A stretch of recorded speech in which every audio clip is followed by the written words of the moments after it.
ઘણું બધું અમને શીખવા મળે છે તમારી કમેન્ટથી. તો અમારી કઈ બી ભૂલ થતી હોય તમને શીખવાડતા રહેજો. ચાલુ દાબી જાય છે મિત્રો આમાં.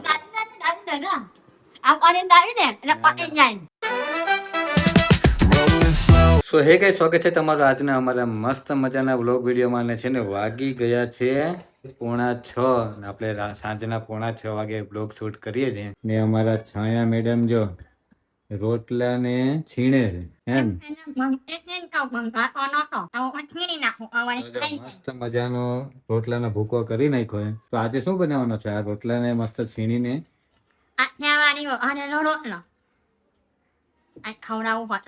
તો મિત્રો આજે હોટલ જેવો છાયા કાઠિયાવાડી રોટલો બનાવવાની છે. જેને જેને ખાવો હોય ફટાફટ આવી જાજો. રાતના 8:30 વાગે પ્રોગ્રામ છે અમારે. તો મિત્રો આજે છે ને છાયા ઓફિસે નહોતી આવી.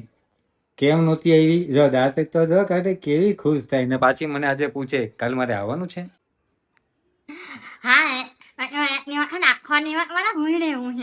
કેટલું હું છે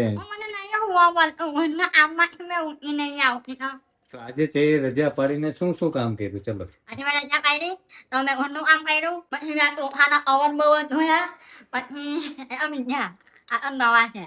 પછી બેંકમાં પાસબુક એન્ટ્રી પાડી, પછી આવકમાંથી લેવા હોય તો આવકમાંથી લઈને આવી અમારો એ વાગી ગયો. પછી હું મારા બેનપાણી ઘરે 5-10 મિનિટ બેસવા જાઉં તો હે ને મારા બેનપાણી ઘરે બેસવા હોય. પછી ઘરે આવી તો હે ને મેં હે ને તોરણનો ઓર્ડર આપ્યો હતો, તોરણ લગાવવા સારું થાય. તો પછી તોરણવાળાનો ફોન આવ્યો. પછી ઘરે આવી તો તોરણ લગાવીને બે અલગ થઈ ગયા. તો પછી આવી નહીં એમાં આખો દિવસ બહુ અર્યો એમાં મારા 4 વાગી ગયા ને તમે આવી ગયા. આજે છાયાનું મોઢું છે ને કઈક અલગ અલગ લાગે છે, કઈ સમજાતું નહીં. કેમ આવું લાગે? હાવ હવે આંખમાં નહીં પહેર્યા इसने दो आंख अपनी भूल गई है. મિત્રો અમારા બેડરૂમ છે ને અહીંયાથી 3 કિલોમીટર દૂર થાય એટલે છાયાને છે ને કંટાળો આવે જવાનું હે ને.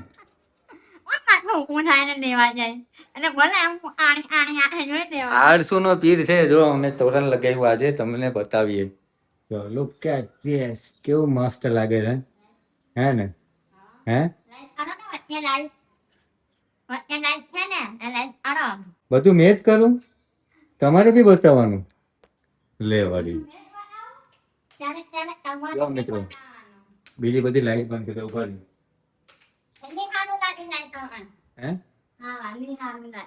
આ રીતના અમારું છે. કયું તોરણ કહેવાય આને? ક્રિસ્ટલ મોતીનું તોરણ છે. અહીંયા અમારે છે ને 2 લાઈટ છે, પણ હવે અમારે એ લાઈટ ને છે ને પિંક કરાવી દેવાની છે. પિંક કલર મસ્ત લાગે. તો મિત્રો કેવું લાગે છે કમેન્ટ કરજો. જે અમારે મેઇન ડોર નું બાકી છે અહીંયા છે ને અમારે હોલ પડાવવા પડે એમ છે અહીંયા આ પથ્થરમાં. હવે પથ્થર વાળાને કીધું હોલ પાડ દે, કે હું હોલ પાડ દઉં પણ મારે કોઈ રિક્સ નહીં, પથ્થર તૂટી જાય તો મેં કીધું ભાઈ રહેવા દે. છાયા એમ કે છે ને મારે તો કરાવવું જ છે.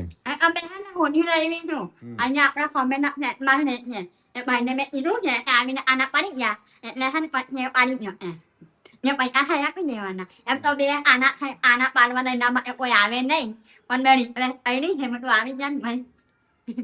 આવી જાય. અમારી છોટા ડોને રિક્વેસ્ટ કરી છે એટલે લગભગ આવી જાય. પછી મેં આને તોરણ લેવા જઈ એબીસી અળકલ. હા પણ પેલા અહીંયા પેલા હોલ પડી જાય પછી લેજો. મિત્રો જો ઘરનો આખો લુક ચેન્જ થઈ ગયો અમારો. તો મિત્રો કન્ટિન્યુ. હવે તોરણ છે હવે, પણ હવે આખો દિવસ નો જોજો કરવાનું હોય એને. મેં જોઉં છું કે મારું ઘર આખો આમ લાઈટ ચાલુ કરે તો કેવું લાગે. ચલો 7:30 થઈ ગયા છે, જમવાનું ચાલુ કરો હવે. મારી મમ્મી નાની હાડું આવશે એટલે મારું થઈ ગયું. પછી મેં મારા હાડું ઉપમા બનાવવાની હતી. હવે મારા ઉપમા એમ હવે આ હાડું ખાવાની મેં દીવાબત્તી અડવાના છે મારે. નીચે બેસવા જતી રહી. ઘડીક નહીં મિત્રો, એ છે ને લગભગ 1.5 કલાક નીચે બેસીને આવી એની મમ્મી સાથે ગપ્પા મારતી હતી. આખા દિવસ ઘરમાં એટલે એના અંધારો હતો.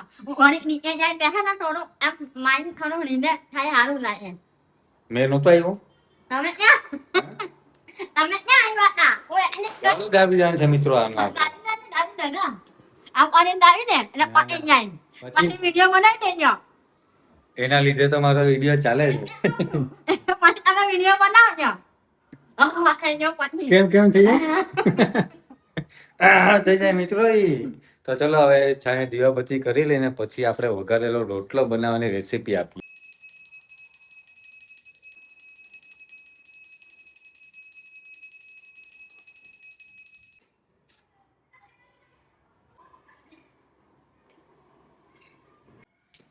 તો મિત્રો ફાઇનલી અમારા દીવાબત્તી થઈ ગયા છે અને અમારા ફોલોઅર્સ મિત્રોએ છે ને અમને એક વખત કીધું હતું કે છાયા દીવાબત્તી કરે ને તો માથા ઉપર દુપટ્ટો નહીં રાખતી. ઘણું બધું અમને શીખવા મળે છે તમારી કમેન્ટથી.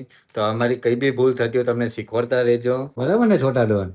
હા આ ખબર પડે ને એમ તો જો ઉતાવળ હોય એટલે બધું આવે જ હોય મારું તો બધું આવે જ એવું છે એમ તો ખબર હોય અમને પણ ક્યારેક છે ને મગજમાંથી નીકળી જાય. પણ આ રીતના તમે કમેન્ટ કરતા રહો ને તો અમને ખ્યાલ આવે કે અમારી શું શું ભૂલ થઈ. એવું નહીં જ્યારે ઉતાવળમાં ભૂલ થઈ જાય આ નહીં ફોલોવર વાંધો નહીં છે તો બી આપણે એ પ્રમાણે આપણે લાવ્યા ફોલોવર તો મિત્રો કન્ટિન્યુ. તો અમારે છે ને કાઠિયાવાડી રોટલો બને છે ને છાયા જોઈએ હવે કેવી રીતના બનાવે છે. આ શું નાખ્યું? રાઈ. જીરું અઢી લીમડો નહીં અઢી લીમડો પતી ગયો છે અને લાવવાનો પણ ભૂલાઈ ગયો લાવવાનો આ થોડી ચપટી હિંગ પછી થોડું લસણ